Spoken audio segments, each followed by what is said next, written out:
Welcome back to the Alexander Schmidt Podcast, episode 58, Contemplative Conversation 13. We're back with Mr. Wes Schantz. Mr. Wes Schantz, welcome. Hey, how's it going? It's going very well. You've caught me abroad now. Since my school year just ended last week, I've come now back to Nashville to visit my mother, stepfather, cousins, and stepbrother. And I'm back in the home, which I've been returning to for several years now. And so it's a good time. So if the acoustics sound different, it's because I'm in a different space from usual, and there might be a dog. So I apologize for that in advance. No, I love dogs, and I love that feeling of being back home for the summer. It's like, for me at least, that's when I get all kinds of crazy ideas about all the things I'm going to accomplish over the summer with all my free time, and it's just that lovely end of the school year feeling. Yeah, I'm almost there. You've done it again. You've done it again, Wes. There's something about the things that you say that draw everything back to a center. And I was thinking about that as I just revolved around our oven, not our oven, but our microwave sort of island. And so it is funny that what we seem to be talking about whenever we talk about things is home, and the process of coming out from the home and beginning in a home and building one's own home and one's stages along the journey in relation to the home. And that seems to be what the home serves as, right? Both a beginning and an end. The start of the journey, the place from which you start, and also the place towards which you go, the ideal. It's sort of like an Eden and earthly and heavenly paradise. That you start off in an embodied place, or a real place that has an ideal covering over it, because you're naive and relatively unconscious. And so you're spending the beginning of your existence imprinting on the things around you, which then become the ideals, which I've recently learned is something humans actually do from the book A Billion Wicked Thoughts, which I hope we get a chance to talk about today.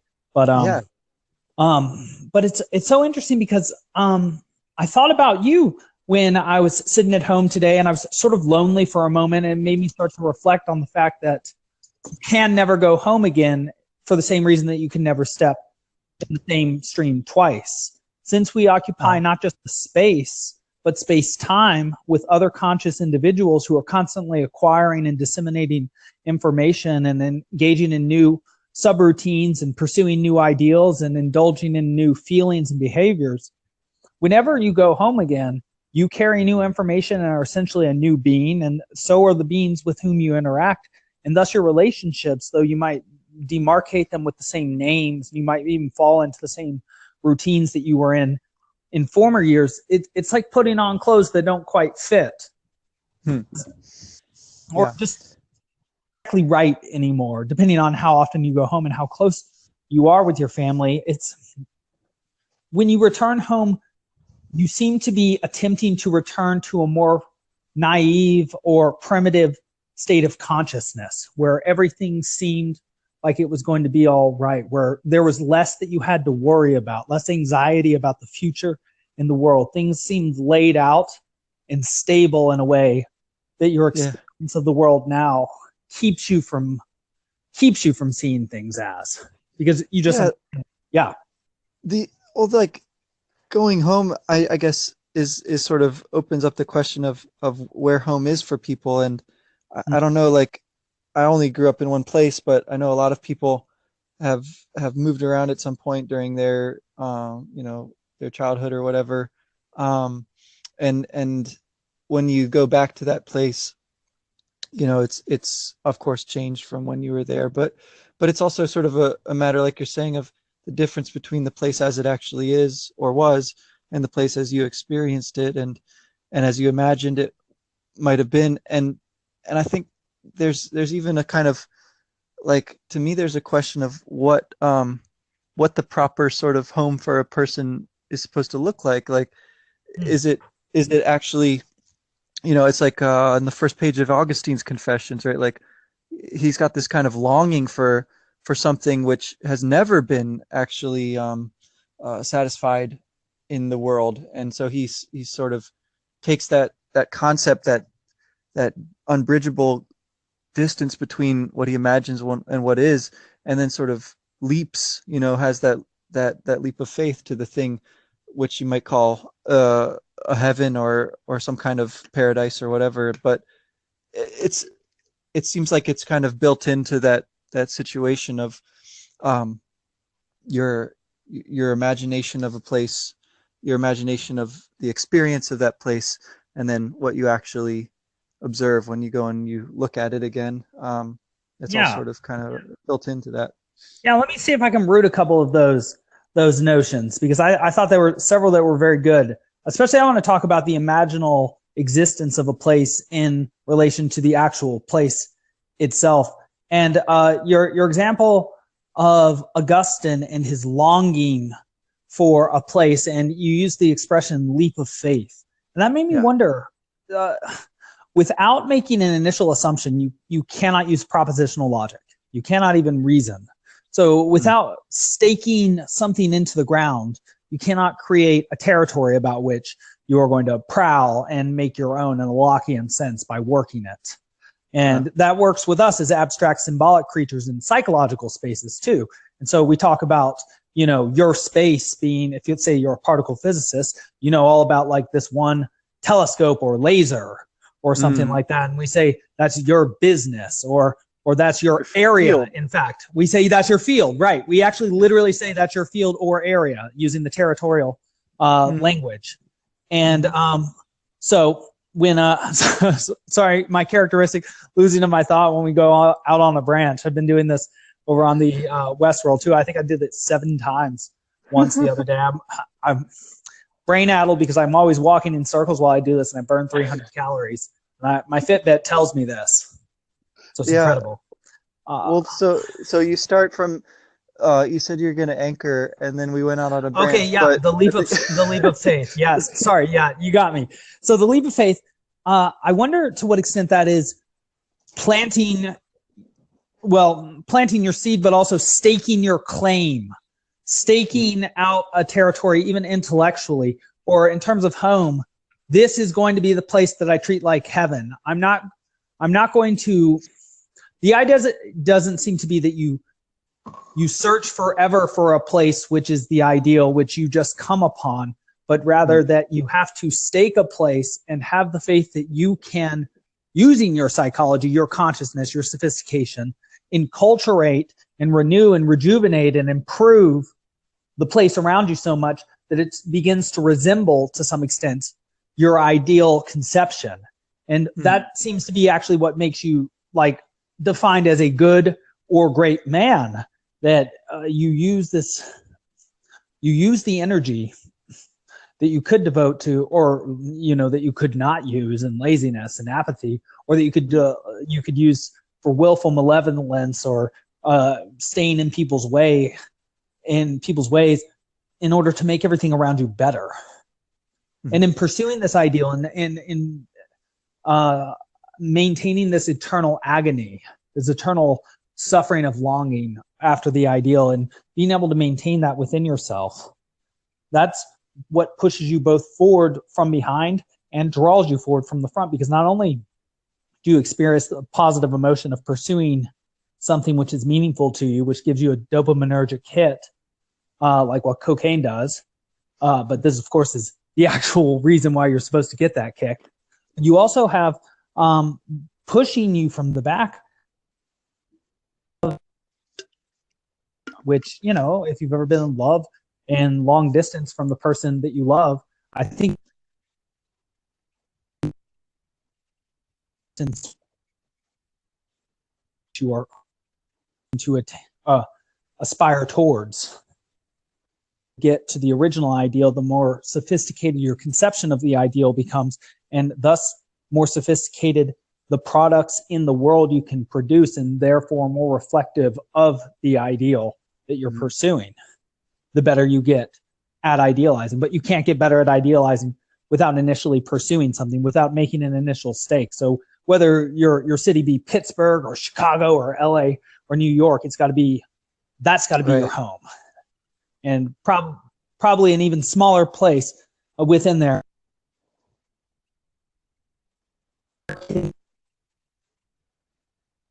ever, because in your heart, it already is the best place ever in the future, which you are going to help to create through your everyday actions in the present. And so you get to constantly embody both the present and the future, and actually the best aspects of the future. Includes this kind of idea of what you're planting there now, you're going to see through to its, to cultivate it and to keep working that ground to see some kind of fruit come out of that. Yeah.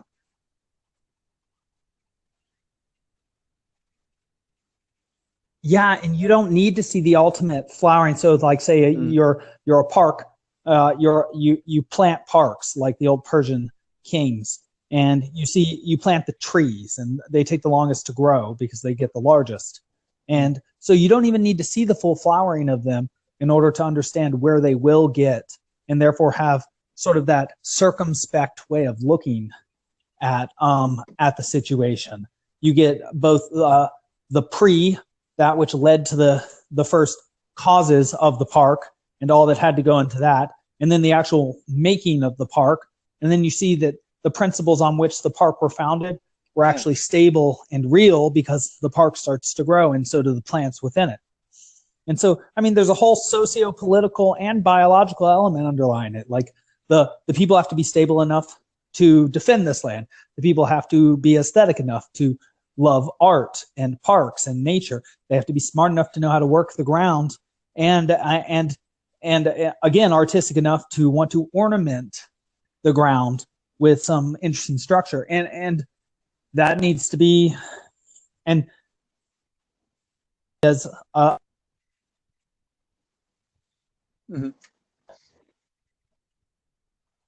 which is suggested the more.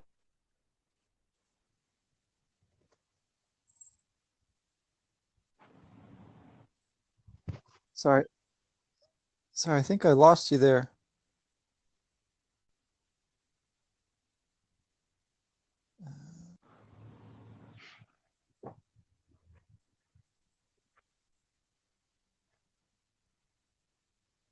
All right, sorry about that. Looks like we got dropped for a second, and I blame this national internet, which we are not accustomed to. So I apologize if this has happened or happens again. Wes, are you there? For now. All right. Well, welcome back. And so I think we were talking about home, and just to go to a slight different direction from talking about staking one's claim. Well, let's finish that point, actually, now that I recall where we were. I take the leap of faith to be faith that the future is worth working towards, or trust that the future is worth working towards. And that's what the great leap of faith is. In fact, if you think about a leap, what direction are you going?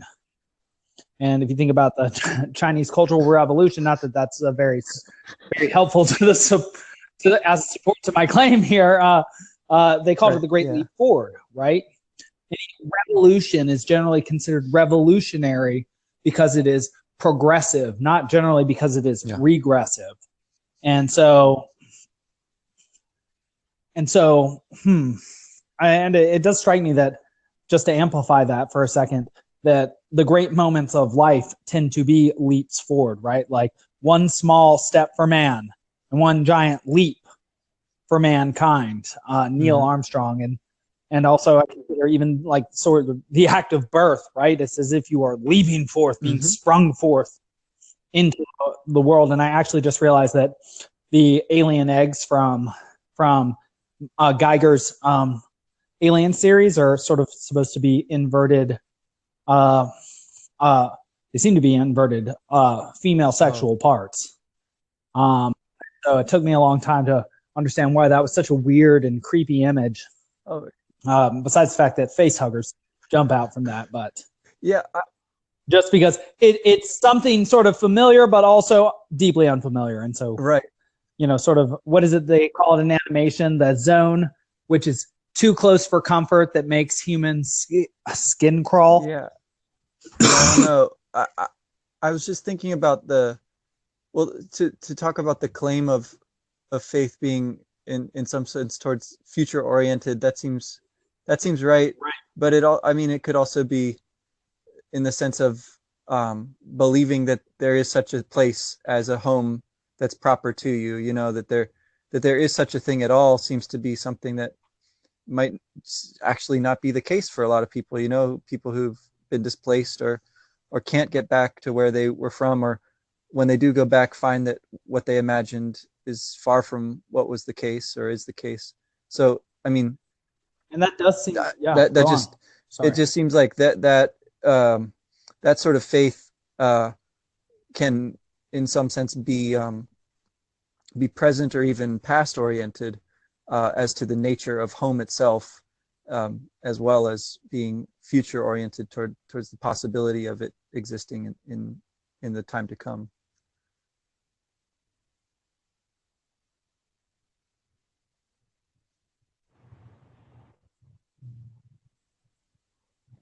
That's incredible.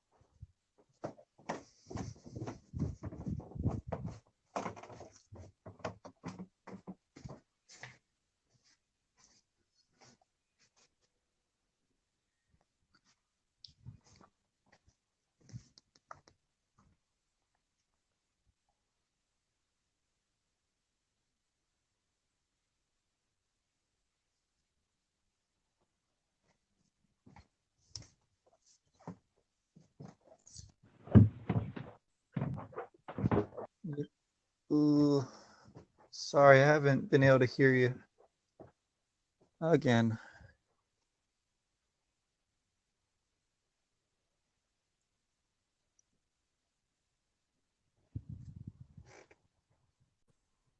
And so, as I was detailing out, losing home, whether it be in a psychological way or a physical way, seems to naturally lead to resentment because something has been taken from you specifically and not from everybody else around you. And so you feel singled out in a negative way. And since your natural environment, all humans' natural environment is a social environment, we attribute agency to the destruction of our initial worldview and not to our own decisions or just say objective or random factors, but to some sort of figure.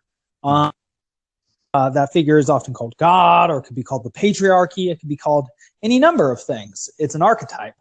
And the initial Luciferian reaction is resentment against that.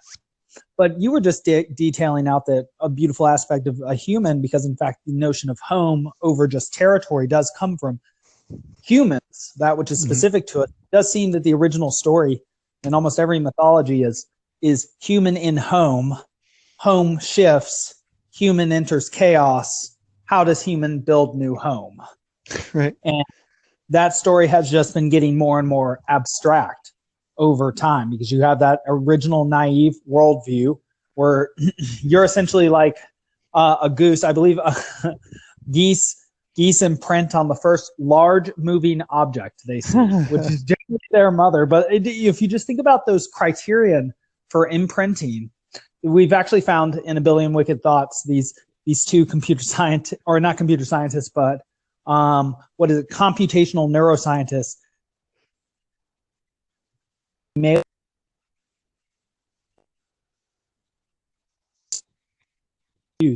And so that leads often to men having different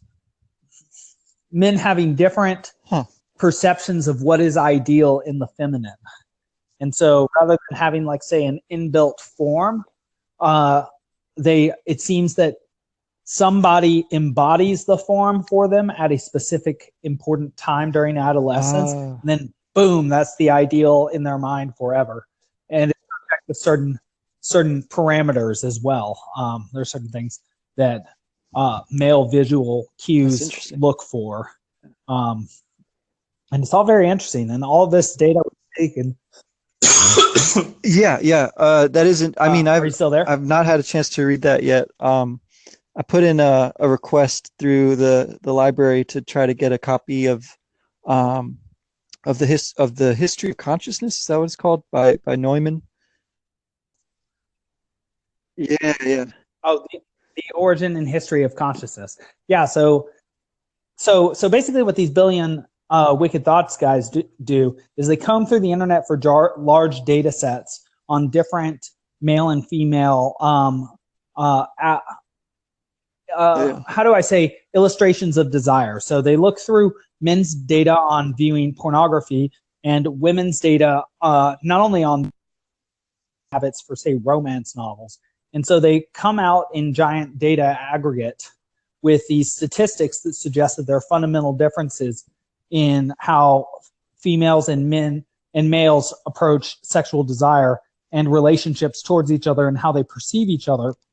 And they've rooted that also in discovering similar behavior in large primates, as well as particular birds, as well as lab specimen like rats. And they've also found that there's similar circuitry in our brains, specific primates on which they're doing the studies. So it's incredible. It's incredible the things they're doing. And just to bring him up for a moment, our friend Dr. Jordan B. Peterson, who is he doesn't yet know he's our friend, but he is, who's recently come under fire. We have several friends on the internet world who they seem to love to quote him and to disparage his views and to talk about how a particular word he used could not be right in that particular context, and then they just talk about the word and they just springboard off that. If you were to read A Billion Wicked Thoughts, you would see, I think, a large source of a great bit of the most fire hot data that he shares. Some of the biggest claims he make find their sources in giant swathes of internet data that these two neuroscientists from Boston University have acquired. And so it's using a tool that we've never had access to show our habits in numbers we have never seen before. And so if you think about it correctly, it is the most accurate representation of human nature that we have ever had. Because not only does the data come from the US, it comes from several different countries around the world.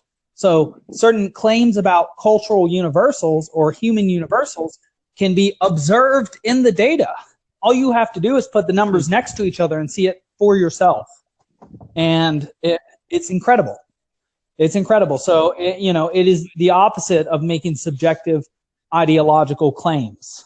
It is presenting extremely objective data in numbers we have never, ever had access to via a tool we've only been using for like 20 years. Yeah, it's like a 26 snapshot years. Into, what would normally be thought of as a private part of your life, I guess, but sort of a no longer.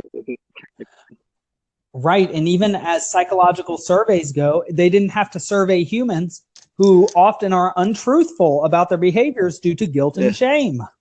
And so here, and you might consider the ethicality of the fact that they got access to all of this data. But I would say that is sort of a puritanical way of looking at this. We are subject to data acquisition. And I don't mean to sound tyrannical about that, but I mean for scientific purposes, in order to improve our quality of being, just as much as any other animal. Even more so because we're so complex and complicated. I mean, I think we should, and I mean, what are we doing when we read literature and watch movies and listen to songs? These are all produced by humans, right? And then we live in these homes, what we're talking about, with all this art and these rugs and these functional systems like the plumbing and the electricity within them and the internet, not to mention. And it's like, well, who produced all of that? And so he's sort of like a psychic being, which is embodied in the world. And, well, we're so interesting and so much more complex than any other creature that's ever existed that it strikes me that we should be asking these sorts of questions that these men ask, and we should be accessing this sort of data in order to answering some of these perennial questions, because we now have tools that we have never, ever had access to. You still there? Yeah. you again, it caught out a little bit there, but I caught Well, I think I was just saying the because gist we've of never that, I had think. tools that we've ever had access to, we can discover truths or patterns that are larger than we've ever been able to see, patterns that we've only ever had to spec on. And I don't know, it's making me want to go become a computational Yeah. neuroscientist just so I can look at some of this data and start making.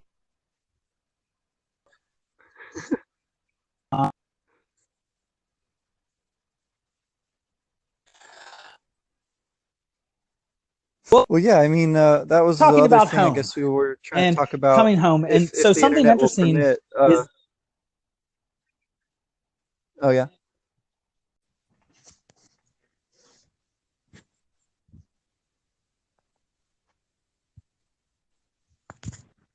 and so we were talking before we got out again, and I'm sorry to the viewers about this. I'm now connected to Wi-Fi. Maybe that will help. Maybe it won't help.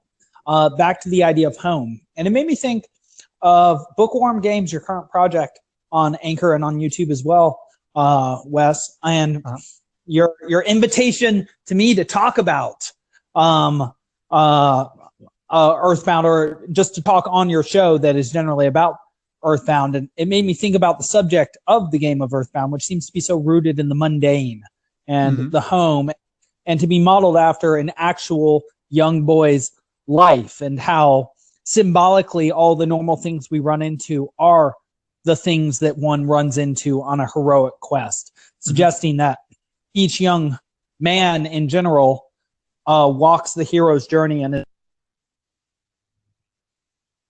ever, but also completely isomorphic with all the other Mm-hmm. humans. And being isomorphic, having the same nature, also having the same end, essentially. But what's so interesting about that game, which is so close to your heart, which is an expression suggesting that it is something that one might find in a special place at your home, Mm-hmm. like in the chest. You play such video games in the home, usually in sort of a sacred space, right? Either on the living room in front of the great TV, which while we were growing up was the one TV, or Mm-hmm. in your own room as sort of an extension of your own individuality and your responsibility as a young person. Mm-hmm. And you got to further explore worlds created by man with a narrative structure that appealed to you in the comfort of your own home. Yeah. Yeah. Which Yeah. makes me sort of think about that might be sort of the notion underlying in Earthbound, or even like a Stranger Things, that the dark underworld exists in any space that humans inhabit, any home. The Right. snake in the garden exists in any place. The hero's journey exists in any form, in any place where humans exist, even in a mundane little suburb. Right. Yeah. Yeah. It's great because you start out, um, and then as you go through the game, at a certain point, you'll eventually have to circle back and visit home again.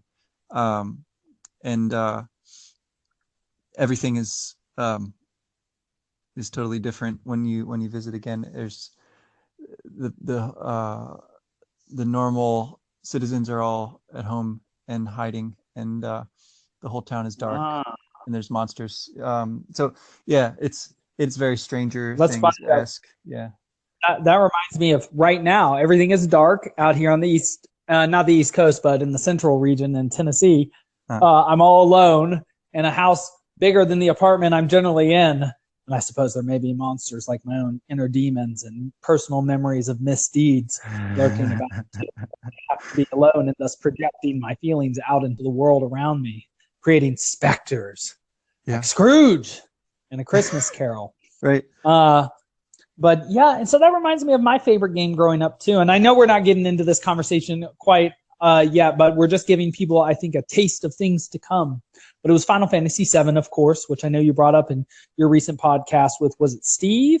Yeah. Yeah. Definitely. And that the notion there is that the original home you find yourself in is not actually your home, and there might be some dogs barking pretty soon, Okay. but that it's this dumpy little everything. Sorry.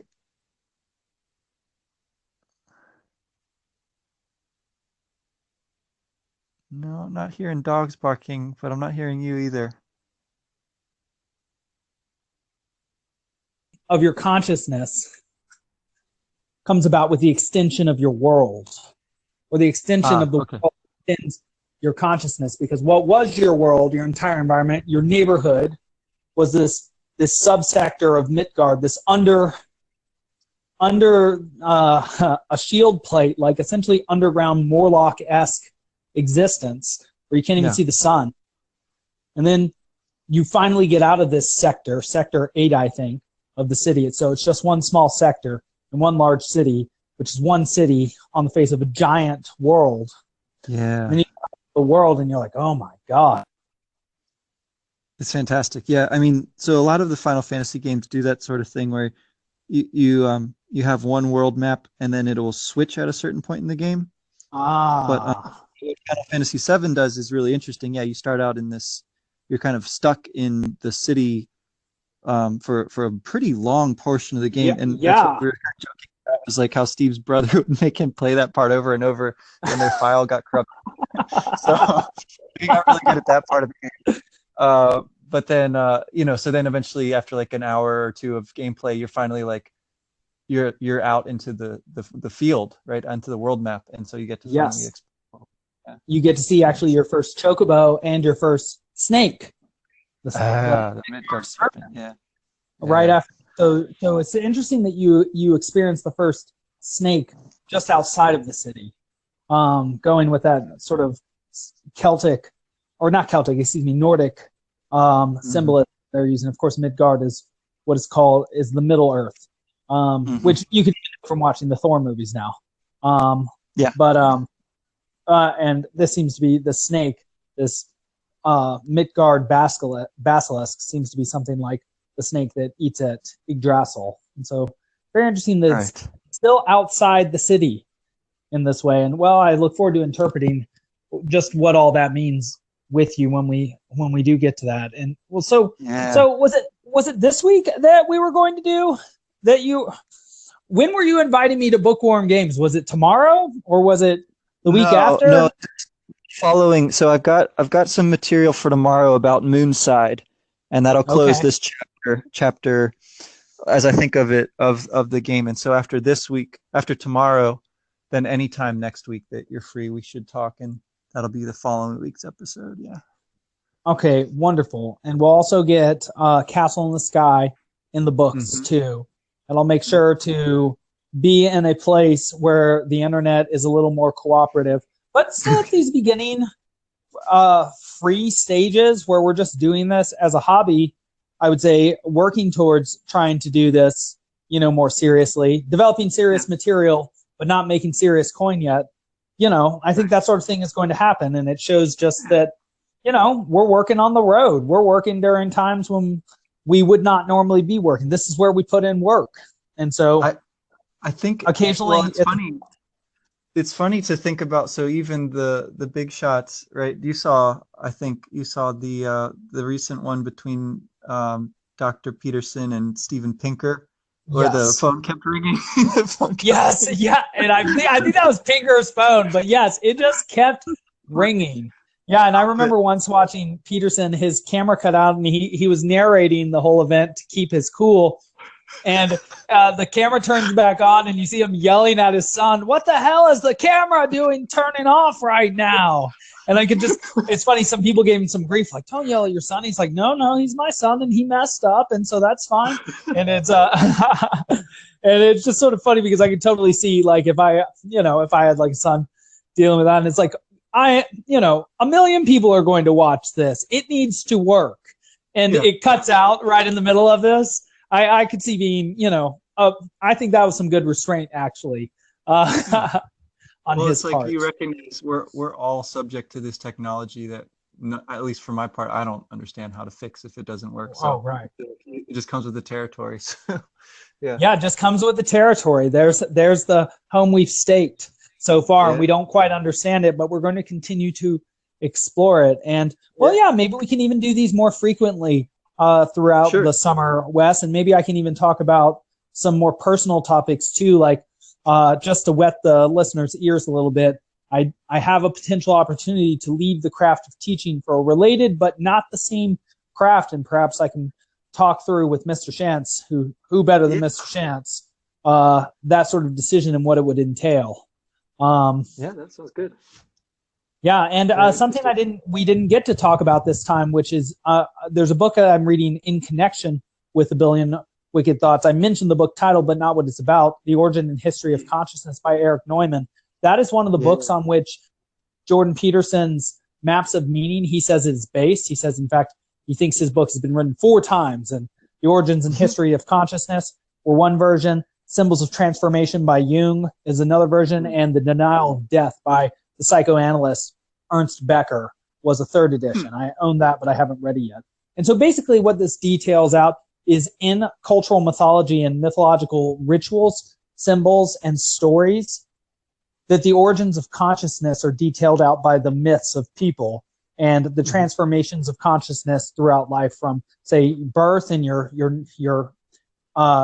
nascent ego all the way towards death and acceptance of it, essentially, and that there are mythological symbols and stories that represent this entire path of existence for humans, and that and because of this, the archetypal story which a human lives has archetypal roles within it which cannot change regardless of our language or our desires, though how they are embodied specifically can change, and that this leads to some of the arguments that are being put forward today about social constructionism being utterly destroyed by the fact that not only mythologically, ethnographically, psychologically, worldwide and over all time, we have found these symbols to be representative of the same process of adaptation in the world. And so, we're going to weed out some bad thoughts, I think, in the next several, over the next span of time conceivable. It's a little summer reading there. Yeah, sounds good. Yeah, a little summer reading. Yeah, and a little summer slim down too. All right, or a little summer, wildfire, to mention my San Diegan roots. All right, well, this has been great. Thank you for carving out some time with me today. It's weird to be on a different hour from you, Wes. I guess it's still light out there for you. I'm 2 hours ahead of you right now. I think that's correct. Another Saturday night here. Yeah, another Saturday night talking about great things. And just one thing to conclude on is people have been asking me lately what the podcast is about. And how I describe it, it's like NPR. Right. NPR culture segment where basically we sit down and we talk, and the main feature is the fact of our conversation, and the subjects I think we choose are interesting and creative, and I hope so. Yeah. And are generally accessible to most people. But I would say that we're like an all things considered culture segment from NPR, not to try and steal anything from National Public Radio, except for just to try and give somebody an identifiable way to describe us. Yeah, I don't know. I mean, I like NPR, I like what they do. I really like their program, This American Life, and yes, I mean that's obviously more of a kind of narrative sort of thing. But yeah, it's along the lines of a radio show, like where or like you sometimes describe it, I think like a PBS kind of sit down and chat kind of I forget what's that guy, Tavis Smiley, he's got that show, if that's still on, I don't know. I used to watch it when I was a kid sometimes. So not Bob Ross, the joy of painting. A little bit like, vaguely like that. And I continue to maintain that you are the next Mr. Rogers. You've got that gentle edge to your voice, and so we'll have to see. We'll have to see how it all pans out. But okay, all right. Well, okay. Well, thank you for your time, then, Mr. Schantz. Wes, I'm looking forward to hearing your podcast, Bookworm Games, tomorrow. And I'm looking forward to doing another one of these very, very, very soon. So, listeners, look out. We may be popping out some of these fast. Yeah, this summer, like I said, it could be a little more consistent, I hope. And yeah, well, thanks again. Till next time. Thank you. Till next time.